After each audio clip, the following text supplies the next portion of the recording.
Muy buenos días, amigas y amigos, bienvenidos a Autopística, el programa de la Biblioteca Jesús T. Piñero.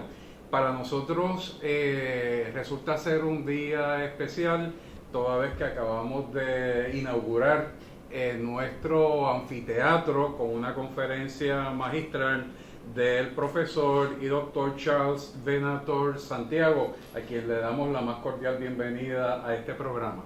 Gracias. El texto que nos propone Venator Santiago es uno de esos seminales que establecen un antes y un después. Y vamos a ver en el transcurso del programa por qué planteamos esto. Durante la mañana la conferencia giró en torno a unos asuntos principalmente vinculados a ciudadanía durante el periodo de la década del 40 del pasado siglo y a intervenciones de Jesús T. Piñero en torno a las mismas. Pero yo quisiera ir al texto, porque me parece que el contexto amplio es el más importante.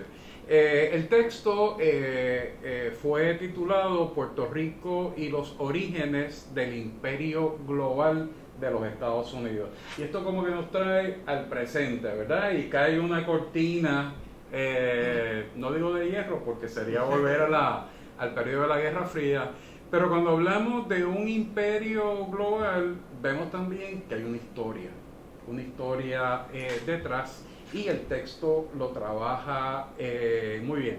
Así que para dar inicio a esta conversación, vamos a iniciarla con unos comentarios tuyos en torno al origen. ¿Cómo surge parte de un proyecto? ¿Cómo llegamos a este texto? Sí, mira, intelectualmente hay dos orígenes.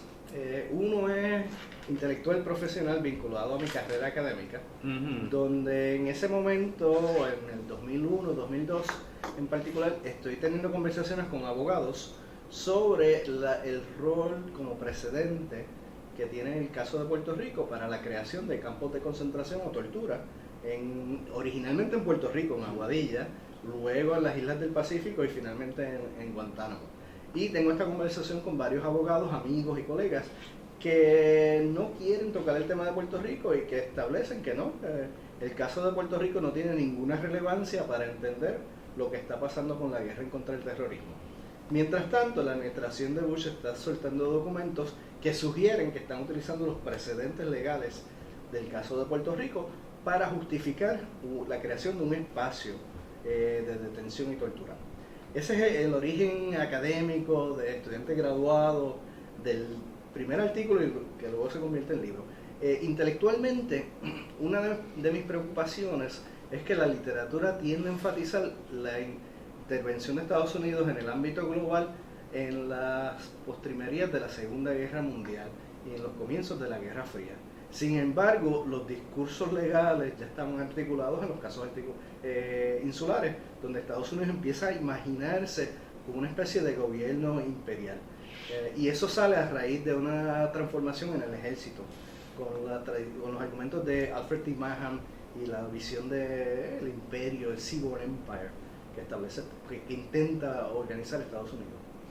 Como historiador, yo quisiera llevarlo para beneficio de las amigas y amigos internautas en términos de un proceso histórico para llegar a ese caso tan importante que yo creo que es el caso clave que trabajas en este texto, para darnos una lectura de verdaderamente dónde es que está Puerto Rico en este momento.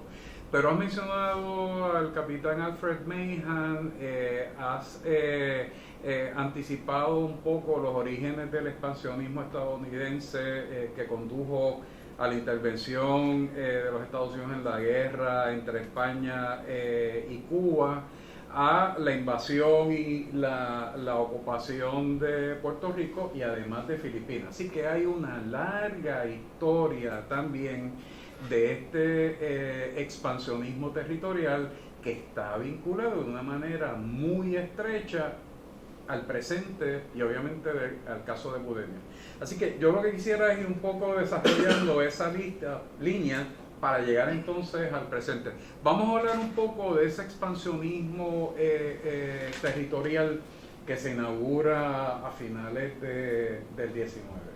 Sí, mi argumento principal es que Estados Unidos desarrolla dos tradiciones de expansionismo con bases jurídicas simultáneamente desde el momento que se funda hasta el 98. Una visión colonial y una visión imperial.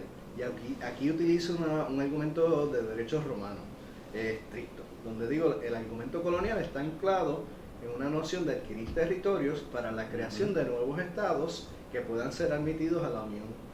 Mientras tanto, el imperialismo está basado en la ocupación de territorios estratégicamente para propósitos militares o económicos, sin ninguna intención de crear un estado nuevo. Hay unas excepciones, en el caso de Hawái, pero son excepciones leves.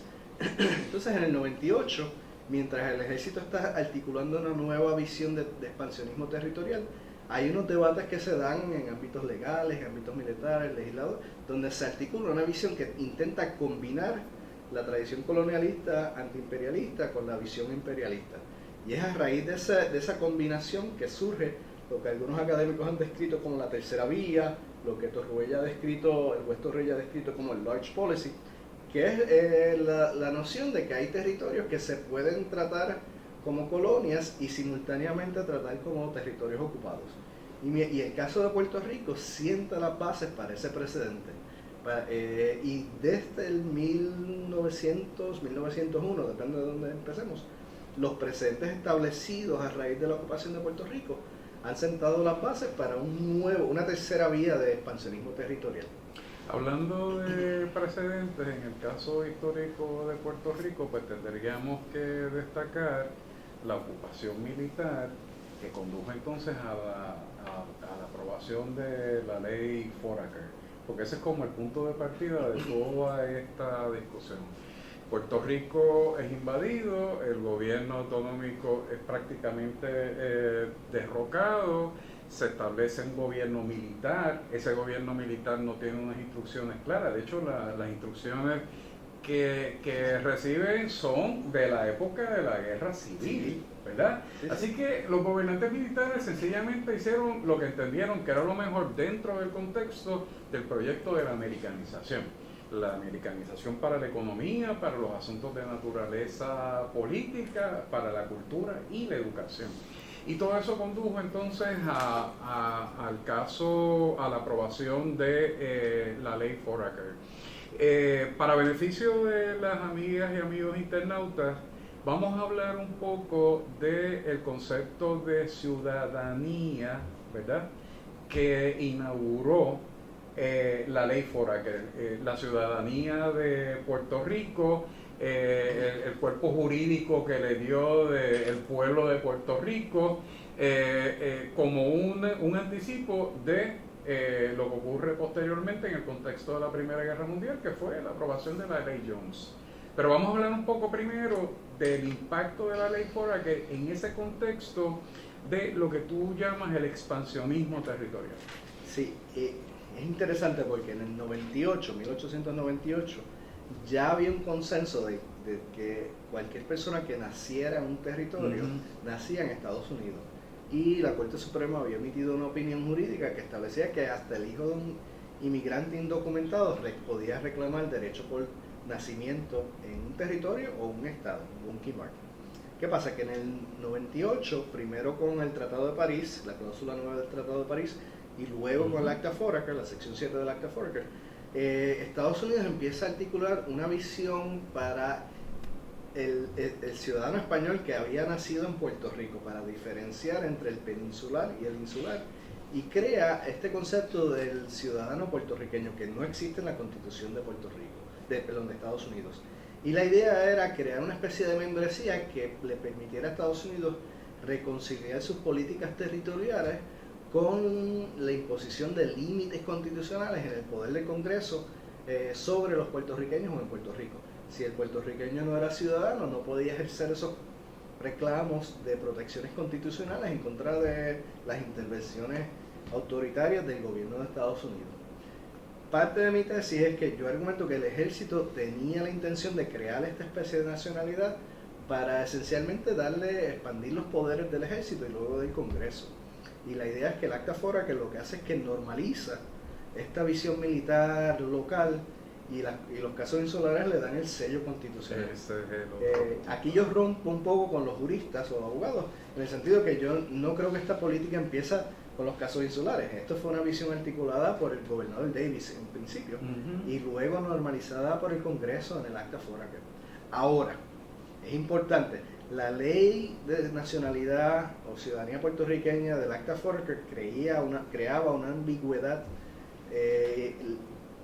legal para el ciudadano. Bajo las leyes dominantes de inmigración y naturalización, un individuo tenía que renunciar su lealtad a un país soberano para poder convertirse en ciudadano estadounidense. En el caso de los ciudadanos puertorriqueños, renunciar su lealtad implicaba renunciar su lealtad a Estados Unidos para poder participar en el proceso de naturalización y convertirse en ciudadano estadounidense. Los españoles peninsulares o personas que habían nacido en España y vivían en Puerto Rico simplemente tenían que renunciar su lealtad hacia España y podían naturalizarse. Los puertorriqueños no.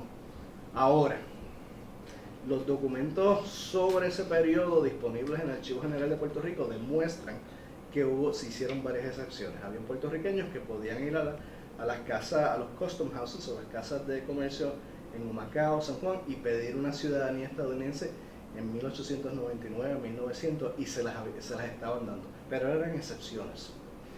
Volviendo a la historia, la ley Foraker es sumamente importante y cuando leemos un poco los debates congresionales que condujeron a ella, entendemos, por ejemplo, que la principal preocupación no era Puerto Rico, era Filipinas, ¿verdad? Y menciona al general Davis, y eso lo tenemos que contrapuntear con el informe del delegado de McKinley, quien había planteado y recomendado la incorporación de Puerto Rico, la concesión de la ciudadanía estadounidense para los puertorriqueños, pero Davis se impuso con su visión militar y el Congreso se encargó del resto con su preocupación con las Filipinas, y de ahí es que viene algo que tú planteaste esta mañana de una manera muy atinada, que es la creación entonces de la concepción del territorio no incorporado, con una ruptura dramática con la historia constitucional de los Estados Unidos.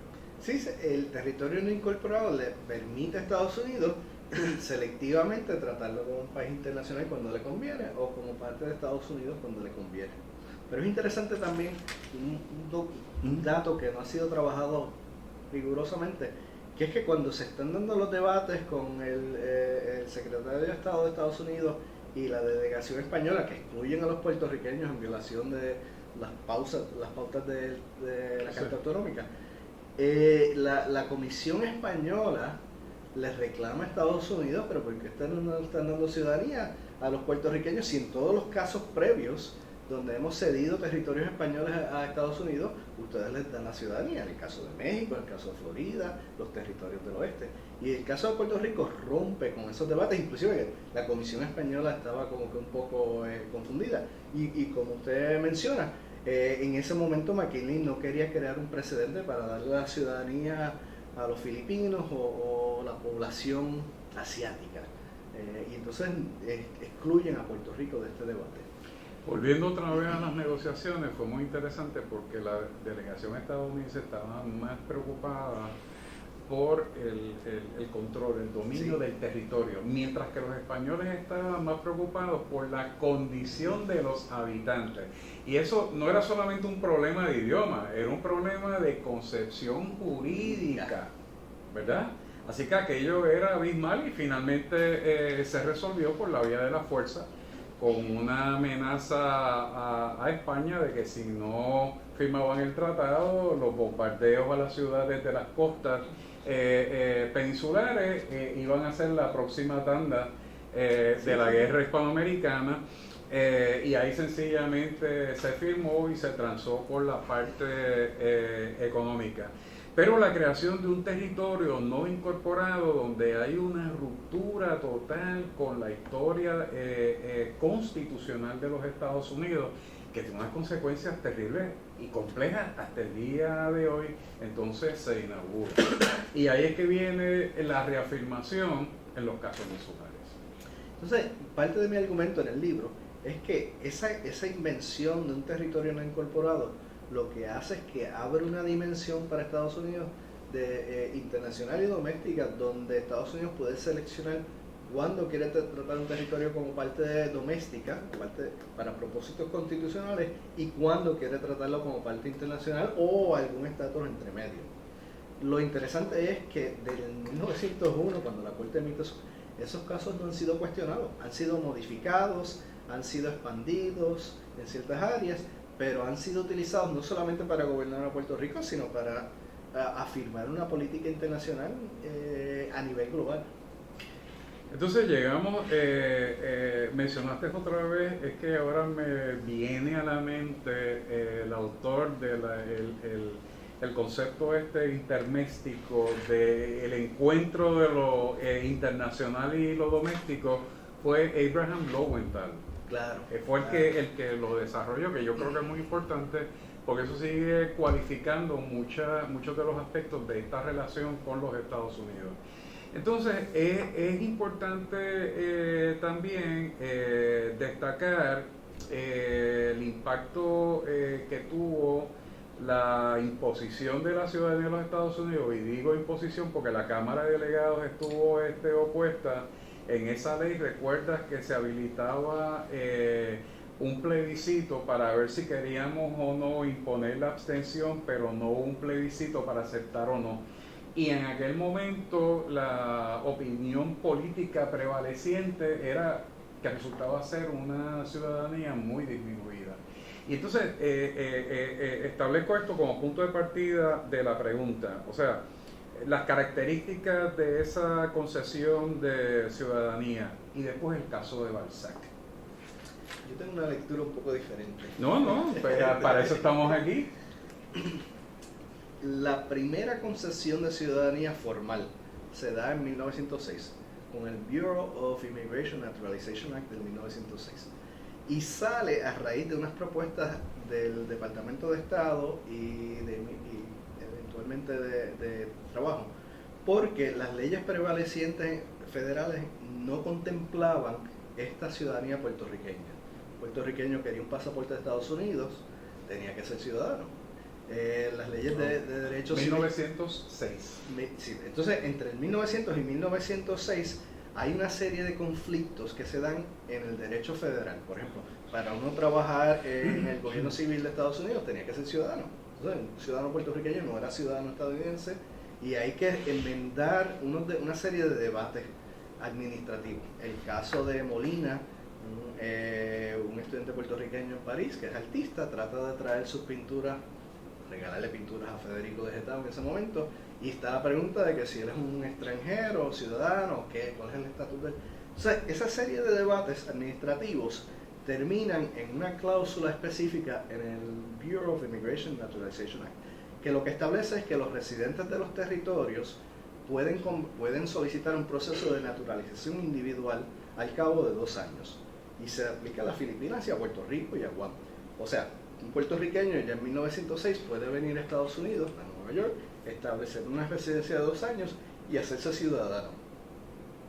Esa ley se vuelve a reafirmar en 1914 con una ley de apropiación militar que le da la oportunidad a los soldados puertorriqueños a reclamar su estadía no es una buena palabra para describir, su servicio militar como residencia en un estado. o de Estados Unidos y les permite reclamar o pedir una naturalización individual para hacerse ciudadanos a raíz de su residencia, de su servicio militar.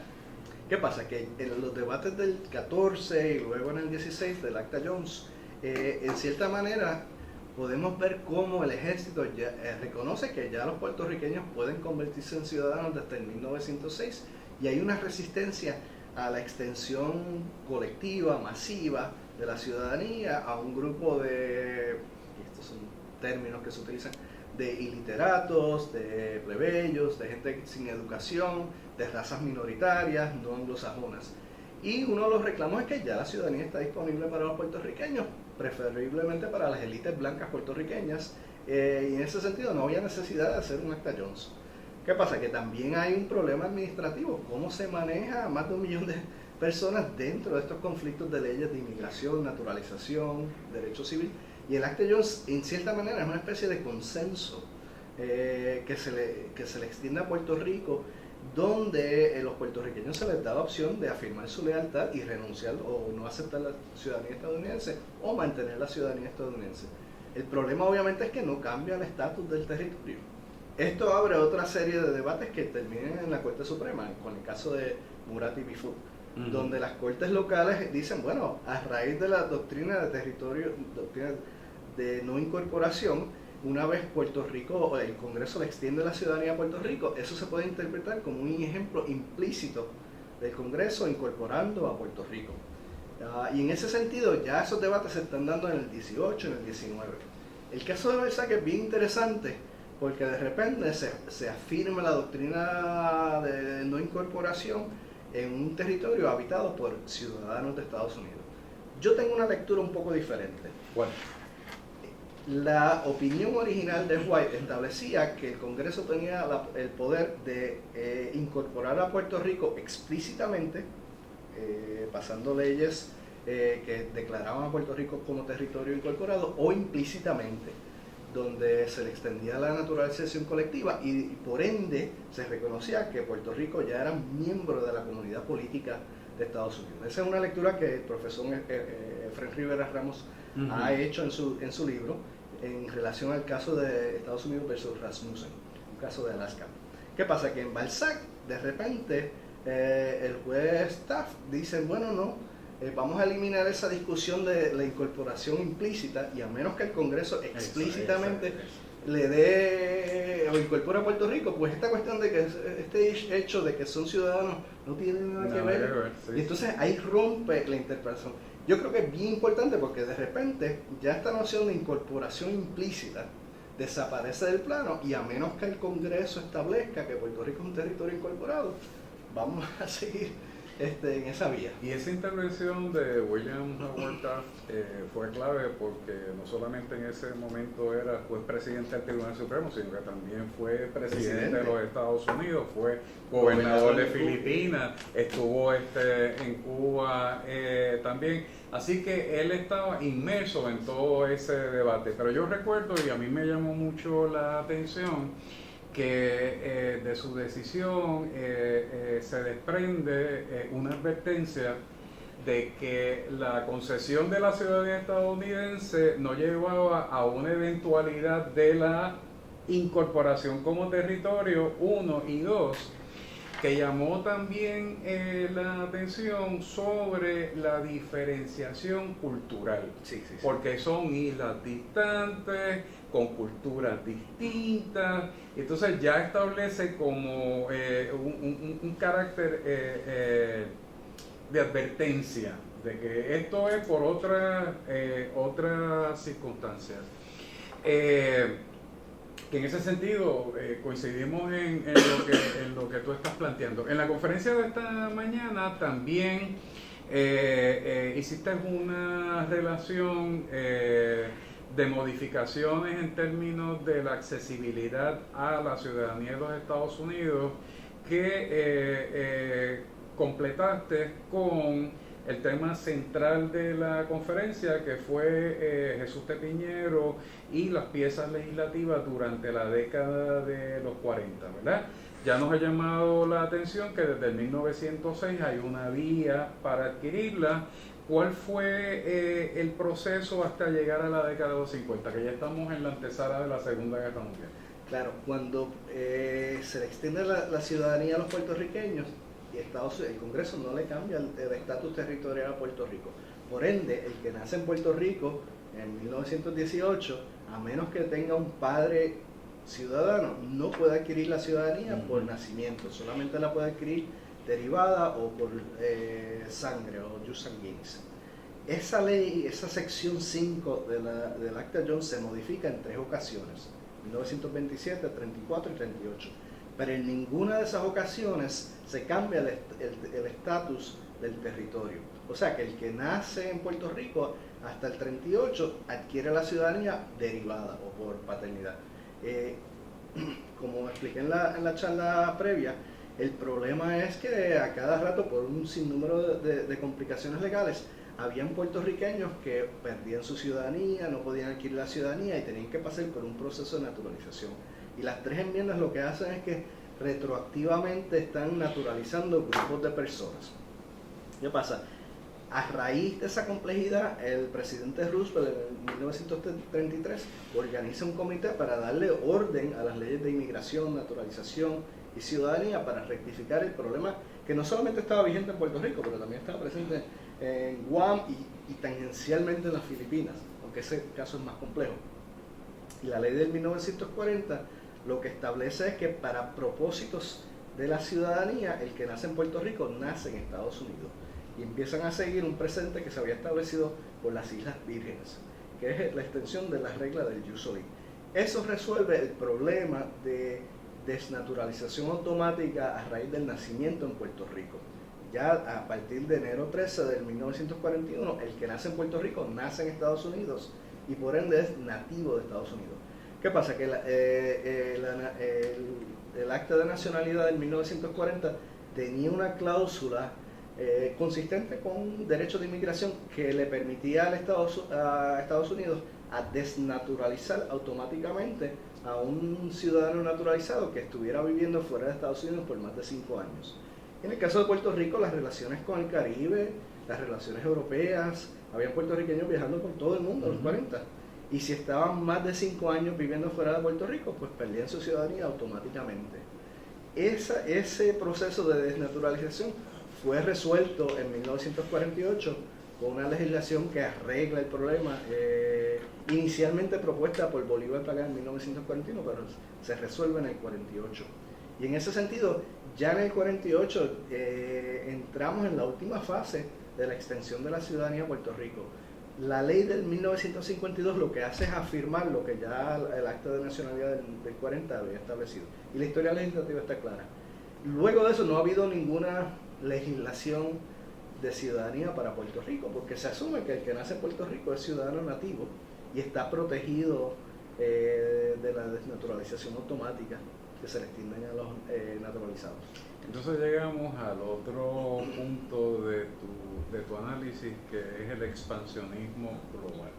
Así que ya estamos en otro nivel de ese proceso histórico, y aquí sí tendríamos que entrar un poco a Budemir versus Bush, aunque obviamente este es un caso que responde pues a la situación de los ataques terroristas a los Estados Unidos, pero lo que llama la atención es la cantidad de páginas que le dedican a analizar el caso de Puerto Rico como el antecedente y la explicación para poder, desde el punto de vista jurídico, establecer que es Guantánamo. Y Guantánamo para esos propósitos. O sea que la diplomacia vaquera jugó con el caso de Puerto Rico para montar un Guantánamo. Parte de lo que está pasando es que la administración de Bush argumenta que porque los territorios no incorporados están suficientemente fuera de Estados Unidos para que la Constitución no se aplique automáticamente y suficientemente fuera de Estados Unidos para que el derecho internacional no se aplique. O sea que están en una especie de burbuja. Permiso. Y entonces el argumento central para Guantánamo era que se podía localizar en esa burbuja anclada en los precedentes legales establecidos por los casos insulares, o en particular por Downs versus Bigwood.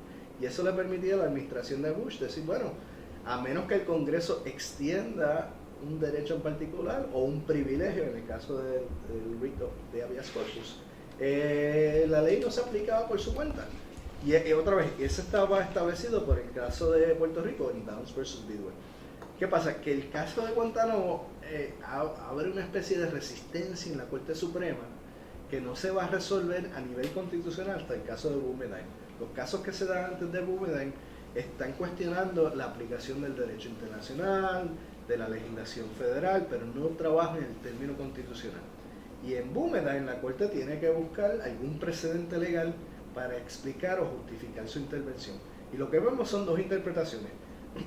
Una interpretación imperialista de Bush, donde él dice, mira, estos casos nos permiten, nos dan flexibilidad. Y una interpretación más restrictiva que adopta el juez Kennedy, donde dice, mira, tenemos unos precedentes que establecen que la Constitución se aplica y hay unos derechos fundamentales que se aplican en esos lugares. Y en ese sentido, el derecho, el privilegio a habeas corpus se puede considerar como un principio fundamental que se aplica. Y ellos utilizan una interpretación más restringida de los casos insulares para contrarrestar la interpretación de Bush, que es una interpretación imperialista, para crear un vacío, un desierto legal en Guantánamo. Pero esa decisión y esa política sustenta nuevamente la práctica de la cláusula territorial sobre Puerto Rico casi de manera absoluta, porque si se puede justificar para eso, que no se podrá justificar para otras decisiones que ya nos enteraremos, ya veremos en el futuro. Esa es parte de mi crítica en el libro, que aquí los liberales en la Corte tenían la oportunidad de eliminar la cláusula territorial o ofrecer una alternativa más consistente con la Constitución o con precedentes históricos, y lo que hicieron fue modificar la cláusula territorial para darles el poder a ponerle unos límites a la administración de Bush, pero no, aunque tenían la oportunidad para ir más allá, decidieron no tomar esa opción. Claro, en ese momento el ambiente a nivel de Congreso y a nivel de Tribunal Supremo no era la de llevarle la contraria al presidente de los Estados Unidos, así que era muy cómodo en ese sentido plantear que esto es un asunto de naturaleza política y que lo resuelva allá el Congreso. Pero ciertamente vuelve a reafirmar, y es la preocupación de nosotros, de ese poder casi omnímodo, ¿verdad?, del Congreso por la cláusula territorial con relación a Puerto Rico. Y entonces ahí volvemos al asunto del debate en torno a la ciudadanía. Yo recuerdo haber leído unos estudios del Congressional Research Service, Keith Villa, uno de ellos probablemente lo conoces, y que para uno de estos informes presidenciales pues sometió su informe y reafirma el planteamiento de que la ciudadanía de los puertorriqueños es estatutaria, ¿verdad? Y que podía ser revocada en el momento que el Congreso lo quisiera. Entonces el American Civil Liberties Union se opuso en esa discusión para ese informe presidencial, diciendo que eso no era tan absoluto, que también hay una historia y que no se puede estar violentando sencillamente porque sostenta el poder. ¿Qué tú has desarrollado en torno a ese contexto de la ciudadanía puertorriqueña en tu texto? En ese texto, muy poco. Muy poco. En el libro que ¿Y fuera del texto? Tengo un libro sobre la historia de la extensión donde le dedico un capítulo entero. Sí, mira, ese memorándum sale durante el proceso plebiscitario del 1989 al 91, el Acta Jones, donde el Congressional Research Service se le pide que emitan un memorándum explicando qué pasaría con los ciudadanos, cuál es el poder del Congreso a raíz de la independencia. Si a Puerto Rico se le da independencia, ¿qué poder tendría la soberanía absoluta, como llaman en los informes? Y entonces ese memorándum se ha convertido en una especie de Biblia, hasta el día ha sido citado por el Congreso, los reportes del Task Force del presidente, de todos los últimos presidentes, todo el mundo cita ese argumento de que la ciudadanía de los puertorriqueños es legislada por estatuto. El argumento del Congressional Research Service se ancla en básicamente 4 argumentos. Primero es que Puerto Rico es un territorio no incorporado y aunque no está en Estados Unidos ni está allá afuera, está en algún lado que fuera de Estados Unidos, elsewhere, para usar un término preciso. O sea que no está, no sabemos dónde está, pero no está en Estados Unidos. El que nace en Puerto Rico, por ende, no nace en Estados Unidos. El segundo argumento... De hecho, en Puerto Rico hay un juez federal que ya planteó que Puerto Rico era frontera secundaria. Sí, o sea que ya sabemos que esta no es la frontera primaria, sino más allá, en la secundaria. No, y ese concepto que se usó. Y en derechos de inmigración es otro debate. Es otro debate. Pero entonces, el segundo argumento es que el Congressional Research Service lo que argumenta es que la ciudadanía de los puertorriqueños está concedida a raíz del Acta Jones del 1917. Él ignora, como apuntó o le responde el profesor José Julián Álvarez González, ignora los debates del 40 que cambian este proceso de ciudadanía. El tercer punto es que el Congressional Research Service, o la Oficina de Asuntos Legislativos del Congreso, establece que, o utiliza el caso de Rogers versus Belay para establecer que el que nace fuera de Puerto Rico, nace o se naturaliza fuera de Puerto Rico, adquiere una ciudadanía por legislación. Y entonces en el caso el que nace fuera de Estados Unidos adquiere una ciudadanía por legislación. El puertorriqueño, como nace fuera de Estados Unidos o se naturaliza, adquiere una ciudadanía por legislación y no una ciudadanía constitucional. Y entonces concluyen con el argumento de que la enmienda número 14 no se aplica a Puerto Rico. El profesor José Julián Álvarez González le respondió y le dijo: están equivocados. Un artículo que se llama The Empire Strikes Out, donde establece, mira, no, Puerto Rico para propósitos internacionales está dentro de Estados Unidos y el que nace en Puerto Rico adquiere una ciudadanía bajo la ley del 1940, de nacionalidad del 1940. Yo rompo ahí con el argumento porque él cita casos de inmigración para interpretar el estatus de los puertorriqueños, en particular Afro Jimmy Ross. Yo creo que la historia legislativa nos da otro plantel que establece que el que nace en Puerto Rico después del 40 nace en Estados Unidos y eso está claro en la legislación. La segunda crítica mía, que no sé por qué no se ha tocado, es: está bien, la ciudadanía de Puerto Rico es legislada, pero ¿cuál es el ancla constitucional para la extensión de la ciudadanía por jus soli o por nacimiento? A menos que uno esté dispuesto a decir que el Congreso tiene la potestad imperialista de pasar leyes que no tienen anclas constitucionales, pues entonces hay que mirar a la Constitución y la única fuente de jus soli es la enmienda número 14.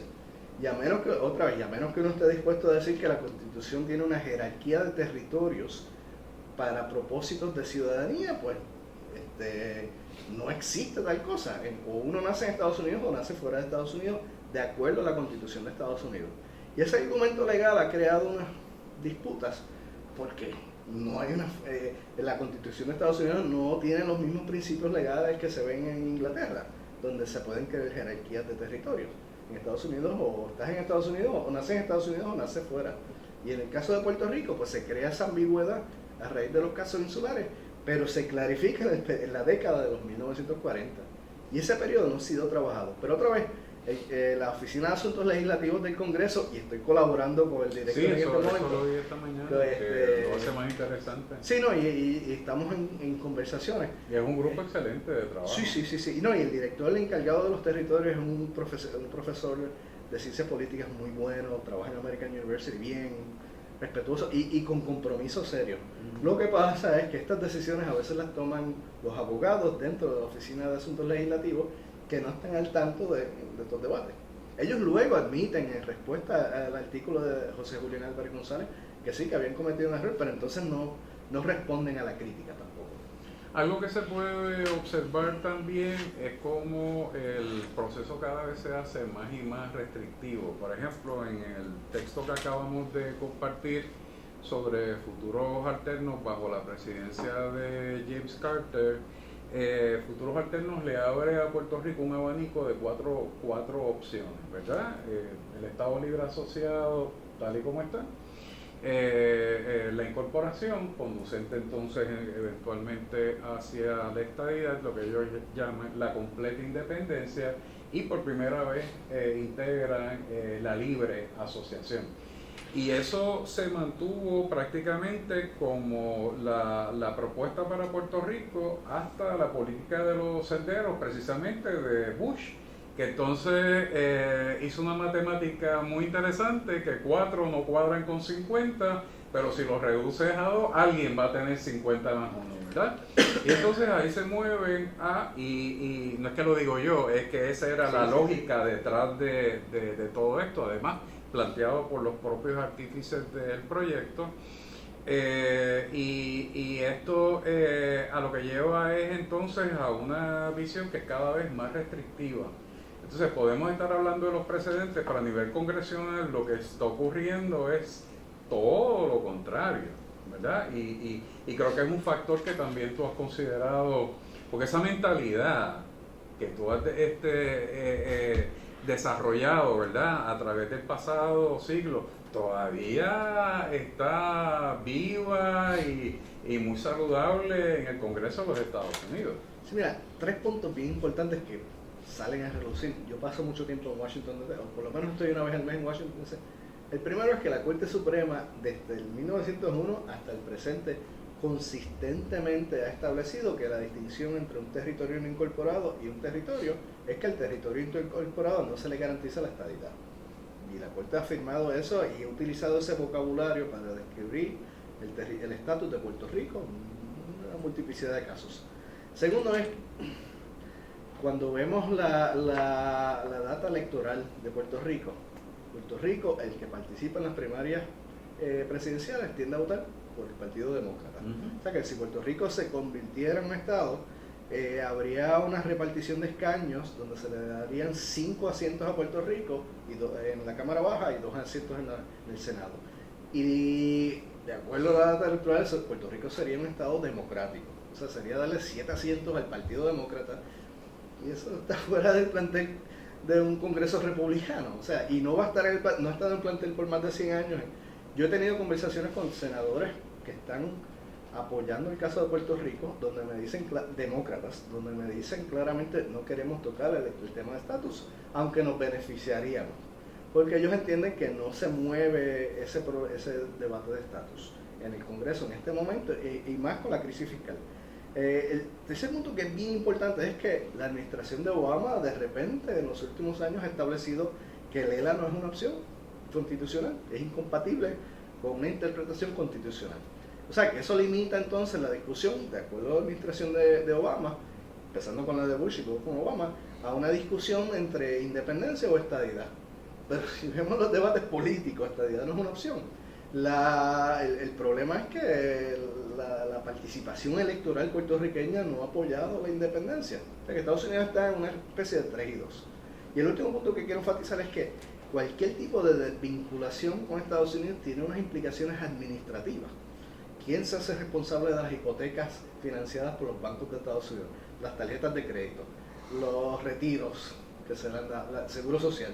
Y personalmente opino que el Congreso de Estados Unidos no quiere bregar, no quiere tocar ese tema porque económicamente crea una especie de caos financiero a nivel nacional.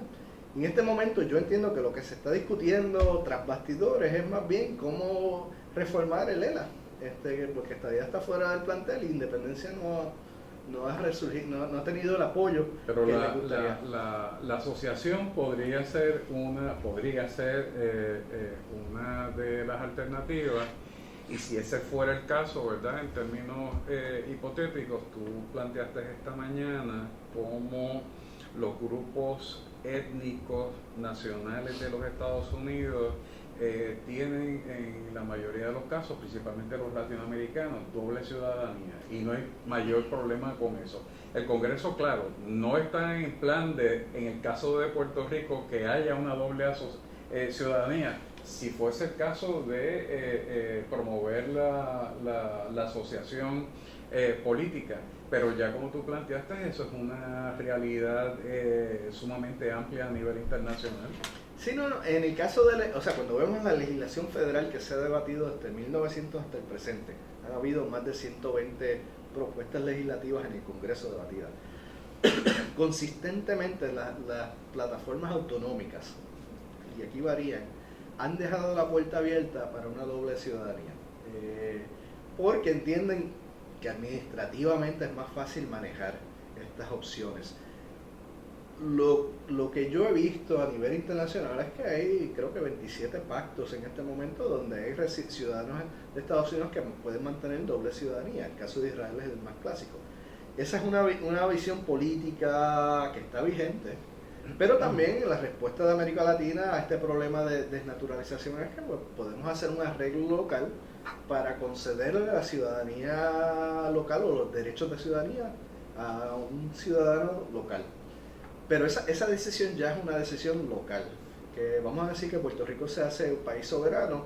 Estados Unidos puede determinar que le da una opción al puertorriqueño a retener su ciudadanía o no, y los que decidan no retener su ciudadanía, el gobierno de Puerto Rico podría decir por su parte que sí que le reconocen una ciudadanía local como residente o miembro de Puerto Rico. Mencionaste también esta mañana el caso de Juan Mari Brás cuando renuncia a la ciudadanía de los Estados Unidos, y un poco luego el reclamo que le hizo al Departamento de Estado de Puerto Rico que le emitiera un visado, un pasaporte. Comenta un poco las consecuencias jurídicas de ese caso. Yo creo que desde tu perspectiva. Hay dos problemas. Yo creo que en el caso de Mari Brás no articuló una visión comprensiva de su renuncia.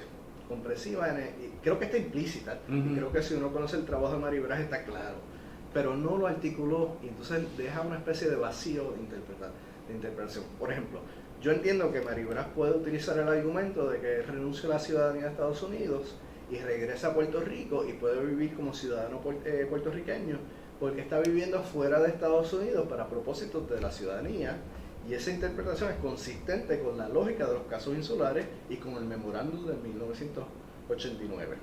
Ese es un argumento que él pudo haber hecho, que creo que es consistente con su práctica. Segundo, el caso de las Islas Marianas permiten a los residentes a renunciar a su ciudadanía y mantener una nacionalidad local. Está vigente desde 1986. Y en el caso de Samoa, tú eres nacional y no eres ciudadano. Puedes convertirte en ciudadano, pero puedes vivir en Samoa, un territorio de Estados Unidos, como nacional. O sea que hay unos precedentes que le permitían a Mari Brás a renunciar a su ciudadanía contemporáneos. Históricamente hay una racha de precedentes que le permiten a los puertorriqueños reclamar una ciudadanía local y naturalizarse si querían o vivir como ciudadanos. Eso está vigente en varias leyes locales antes del 17 y antes del 40. Y eso está bien documentado.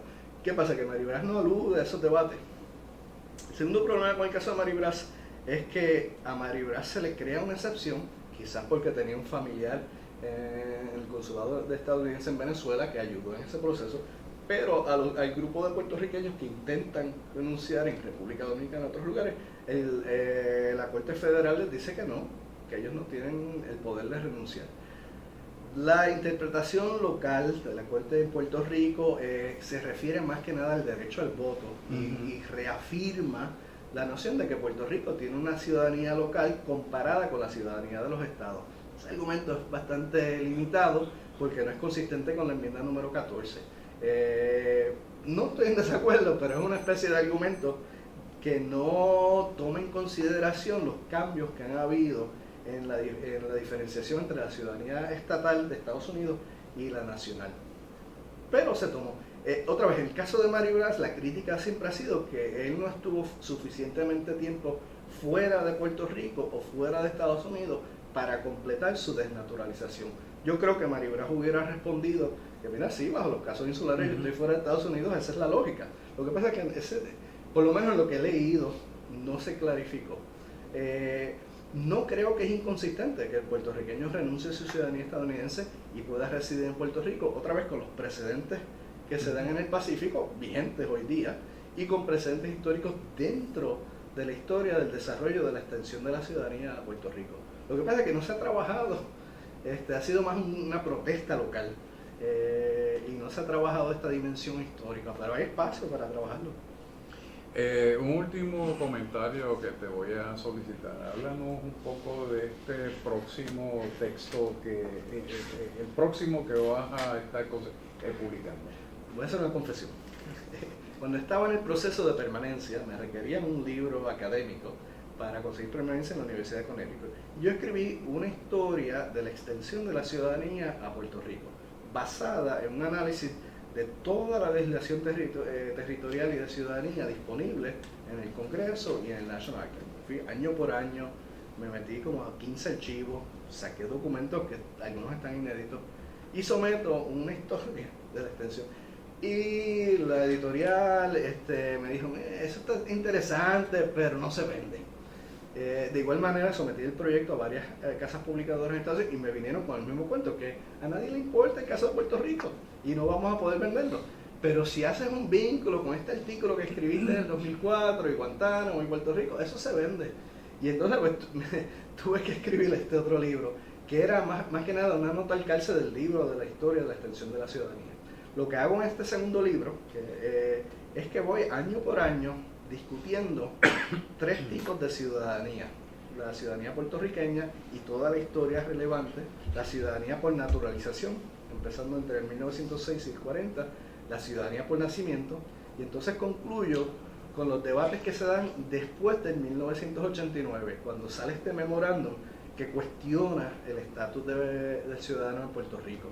Y ahí trabajo con el caso de Mary Brass, con el caso de David Efron, donde él se lleva a su niña a Florida y establece un periodo de residencia por 5 años y trata de naturalizar a su hija, y la Corte Suprema le dice que no, que la ley del 40 está vigente y él no tiene que naturalizar a su hija, y hasta que no haya un proceso político, él no tiene ningún argumento.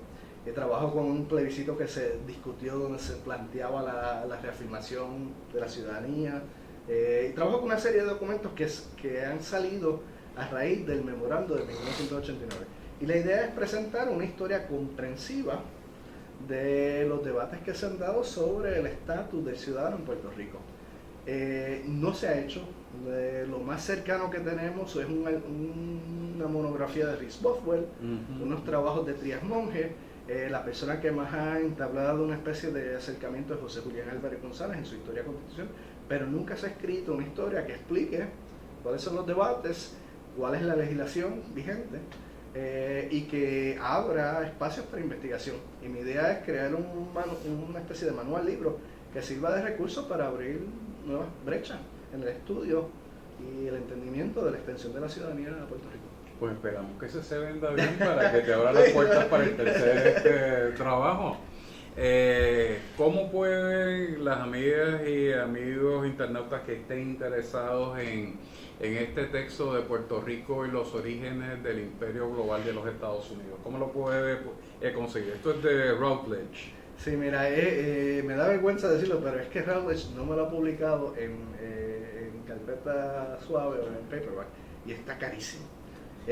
Vamos a empezar a tener una conversación para pues ya estás poniendo también trabajo a que tú tengas una buena venta, pero sí, no, está disponible en Amazon. Es que el problema con los editores no es muy sencillo que digamos. No, pero estamos hablando de traducirlo y explorar la posibilidad de trabajar con una editorial local para sacarlo en español, y lo podemos traducir ahora bastante rápido. Bueno, pues hemos tenido en esta ocasión una excelente conversación en torno a un tema sumamente pertinente para nuestro tiempo, acompañado de Charles Venator Santiago. Así que nuevamente nuestra felicitación por la conferencia, esperamos verlo próximamente en la Biblioteca Jesús de Piñero, ver el segundo volumen y una invitación editorial para el tercero, pero eso depende de otras razones. Le agradecemos a todos ustedes su sintonía y los esperamos la próxima semana. Buenos días.